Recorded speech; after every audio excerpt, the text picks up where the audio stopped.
State Farm wants to raise property insurance rates again.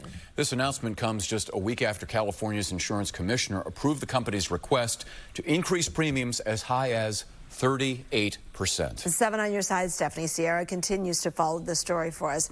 Steph, again.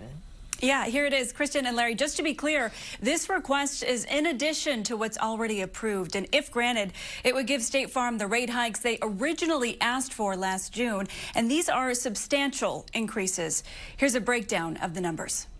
Starting in June, State Farm will raise insurance premiums by 17% for California homeowners. If this latest request is granted, the company could push that figure as high as 30% by next year. Meanwhile, California condo owners and renters will face a 15% increase this June.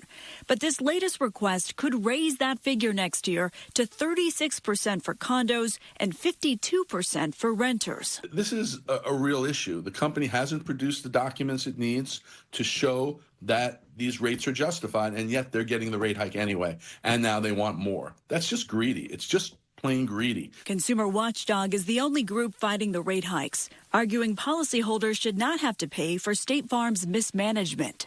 I don't think the commissioner has answered that. I think he's just giving in to whatever the company wants. State Farm's latest request includes no change in the rate hikes for rental dwellings, which are policies that protect landlords who rent out their homes. Those properties will face a 38% rate hike this June that was approved earlier this month. The company responded saying the interim hike only addressed part of their needs, saying, quote, the overall request of 30% would not be on top of the 17% interim rate change. State Farm General is still pursuing the full rate request. Last week, it was described as a critical first step to continue serving California customers. They're not even saying that they're going to stay in the market and continue to sell after next year. So we're not getting anything.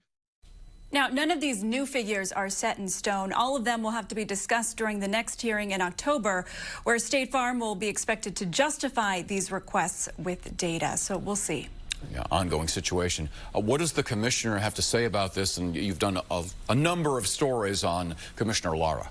Yeah, Larry, Commissioner Lara did issue a statement in response saying, we want more data, more transparency, and more policies written in wildfire distressed areas. He also added State Farm wanting this rate increase does not change the law. Yet critics point out the irony in that statement, arguing the commissioner is the one who is not following the law right now by allowing for State Farm to do this before justifying it's needed. All right.